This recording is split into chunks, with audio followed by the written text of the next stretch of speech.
Welcome back, everybody. My name is Tim, and this is another Real Ideal Gear review. Today we're going to be reviewing the Casio 5610U. This watch is loaded with features. It's a tough watch. There's pretty much a low maintenance factor that goes with this watch and most G-Shock watches. But this one in particular has a lot of followers around this design. It's been around for decades. It's one that I remember as a kid. I don't know that I had one. I don't recall owning one. I may have. I owned a lot of watches when I was a kid. I went through them like Kleenex almost. But this is a watch that I really have found to be a valuable watch.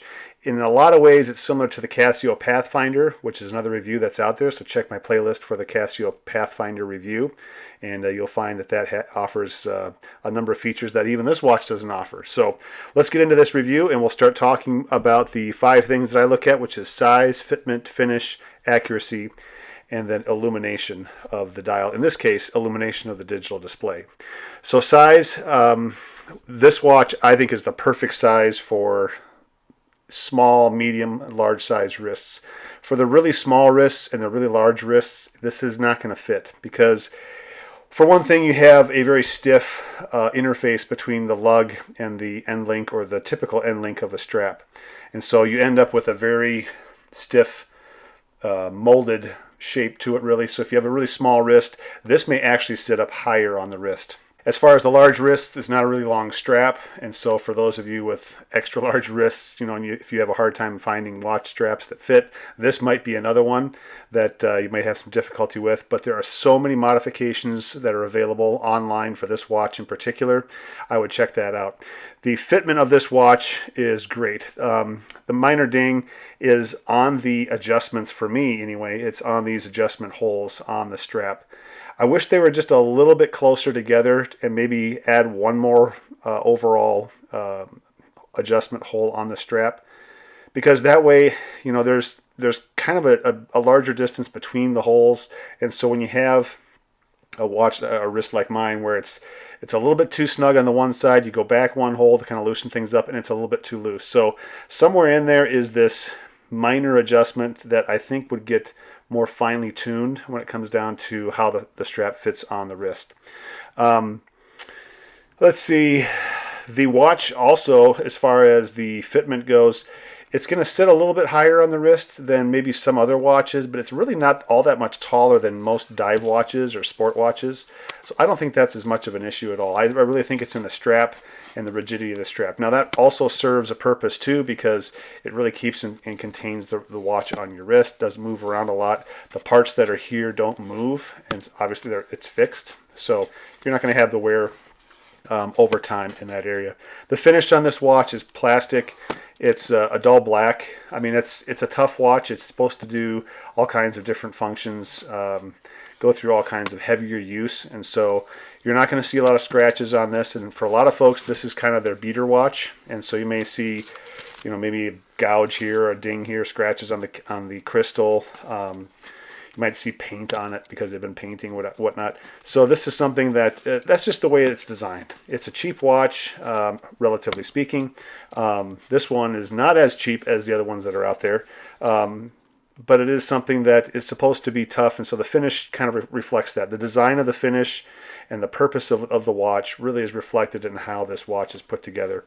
It's plastic all the way around. It has a metal case back with 4 screws, gives you some security. They've been doing this for decades, so it's reliable in that sense. Accuracy-wise, you have a digital watch. Because you have a digital watch, you're going to have that plus or minus 15 seconds per month accuracy. But what this watch has, and you end up paying for all of these different step-ups in the features for this watch, is the atomic timekeeping function. And so this watch has what's called the multi-band or the multi-band 6 atomic timekeeping signal receiver. And so once a day, if it's within range and it's reasonably out in the open by a window or something, it will receive the signal and update the watch accordingly, so it's always accurate. So as far as accuracy goes, you're not going to find a more accurate watch than this one, so long as it's running and can receive that signal. And the accuracy is not influenced by what you do with this watch. So I found that when I'm out using this watch, when it comes down to the work that I do, I split a bunch of wood with this watch today.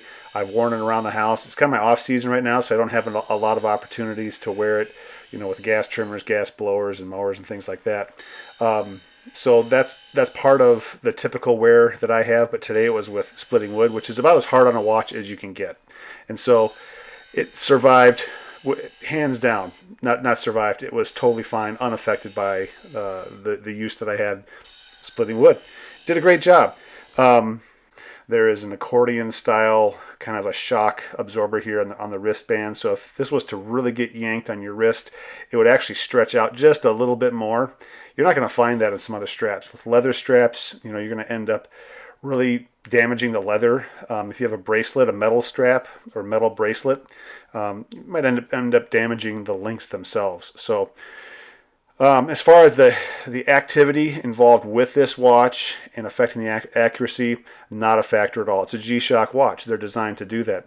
Legibility, lume, or lighting in this case, is fantastic. It has a light right here, and it does a great job. It's fantastic. This one has an auto light feature, so when I roll my wrist up, the light will automatically come on. And I was just sitting down and I popped it up and it came on. It kind of shocked me, like, was this light on the entire time? Because I've been so used to mechanical watches recently, because this is my off season and I wear my mechanical watches all the time. So that kind of caught me off guard. But this is something that it's a great feature for low light situations. Highly useful. You can adjust the light to be on for 1 second or 3 seconds. It's just two options, but you have two options.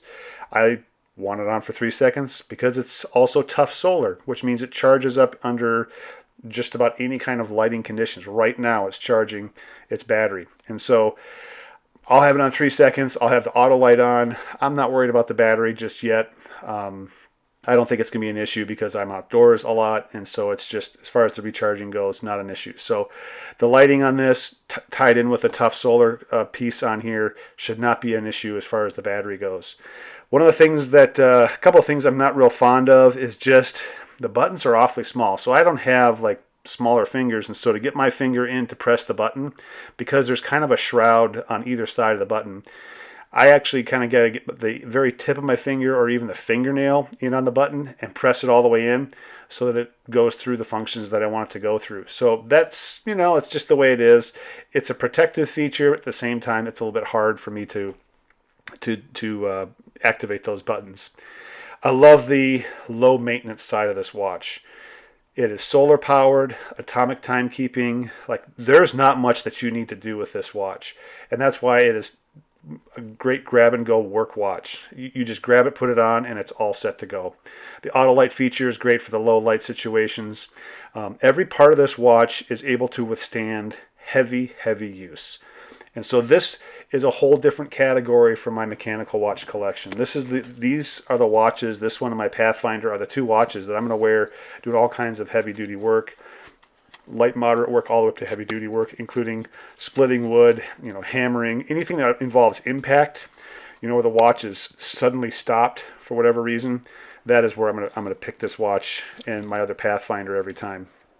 You've got all kinds of features in the watch. You've got stopwatch, world time, 5 alarms, countdown timer that you can set down to the second, which is really great. I actually used it today. I was taking a nap. I was like, I don't want to sleep more than an hour. Set the timer, turned it on, worked great.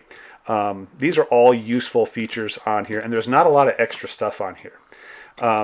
Also, you have tons of mod kits that go with this. You can modify this to do all kinds of things.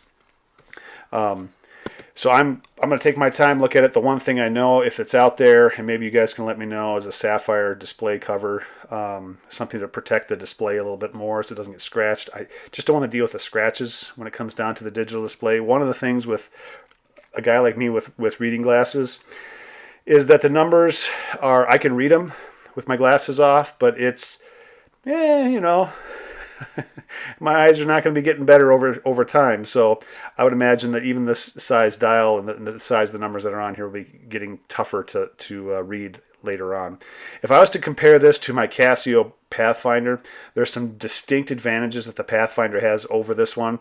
It has a bigger dial. It has an analog dial, really easy to read the time. Has the outdoor tools, the altimeter, barometer, compass, temperature. Those I use for outdoors, so that's one up on this one.